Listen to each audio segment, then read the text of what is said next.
Hey guys! So for today's video, i-review natin tong binili ko sa TikTok na herbal hair dye shampoo na Ogyas. Ogyas o Ogus or Ogwas. Hindi ko alam kung paano siya i-pronounce. But this one, so ang kulay po nito is chestnut. Alam ko chestnut ang kulay nito.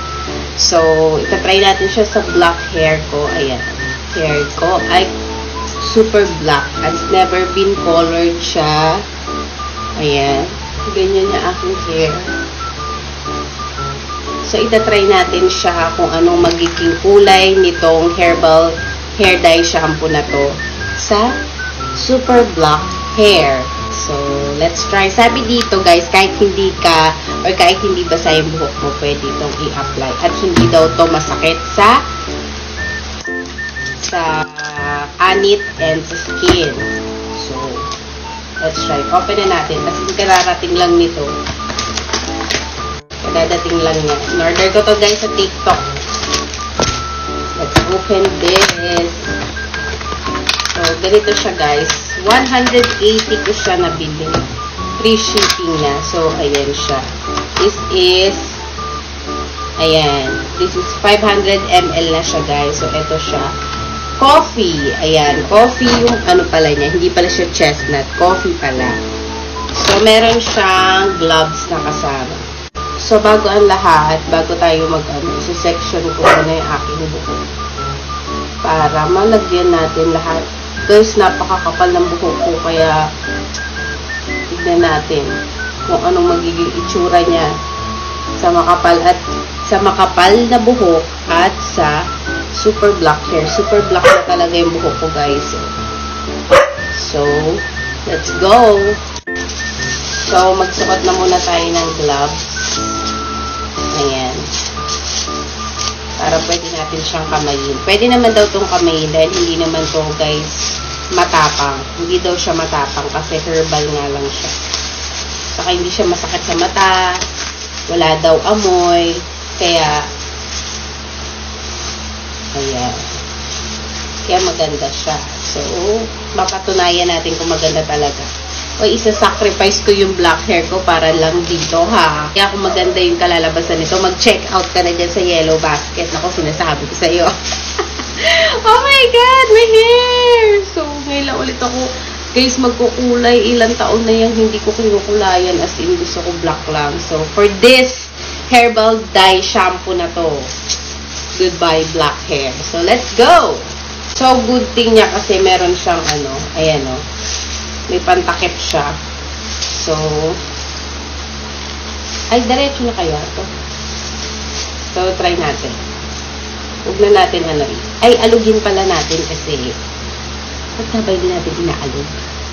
So, ito guys, ang kulay ng coffee. Ayan. Oh my gosh.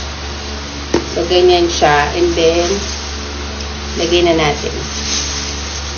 Ito muna tayo sa ilalim. Oh my God, yung buhok ko. Kawawa naman. Goodbye, hair. So, ayan. Tamang-tamang maliligo na ako. Kasi may pupuntahan ako. Magwi-withdraw ako mamaya.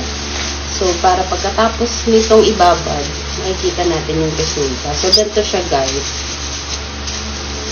Ang bango niya, ha, in fairness. So, okay. First application. Ayan, guys. Ganyan. Ginaganyan ko lang siya hanggang sa end. So, yan.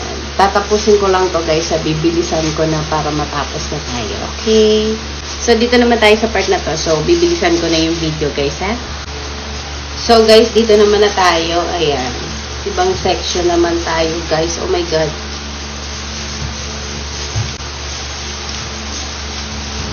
Yung sinasabi nilang walang scent. May scent pa rin, guys, yung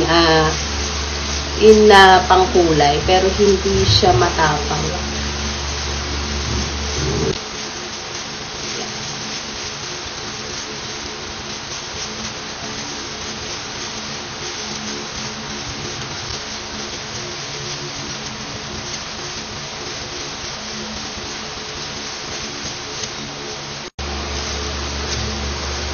So, this is it, guys. Nandito na tayo sa ibabaw.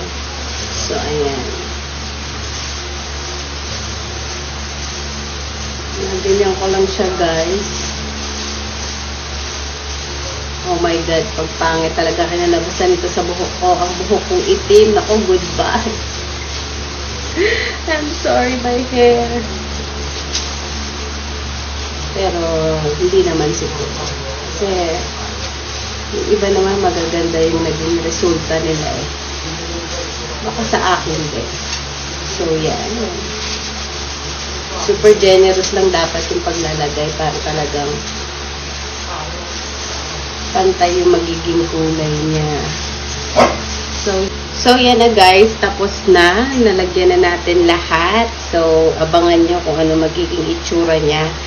Tapos ko siyang banlawan. So, ibababad muna natin siya for about 30 minutes dahil sobrang kapal ng buhok ko. So, ito siya guys. This is coffee. Ayan. Tignan natin kung ano magiging itsura ng coffee na kulay sa super black na hair. So, guys, ayan. Ito na ang revelation. Nandito tayo sa labas para makita natin kung ano talaga ang itsura niya pag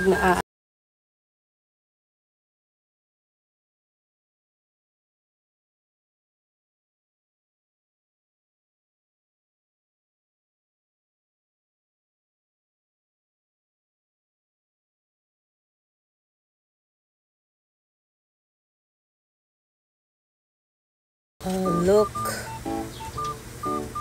So, yan po yung kulay ng coffee.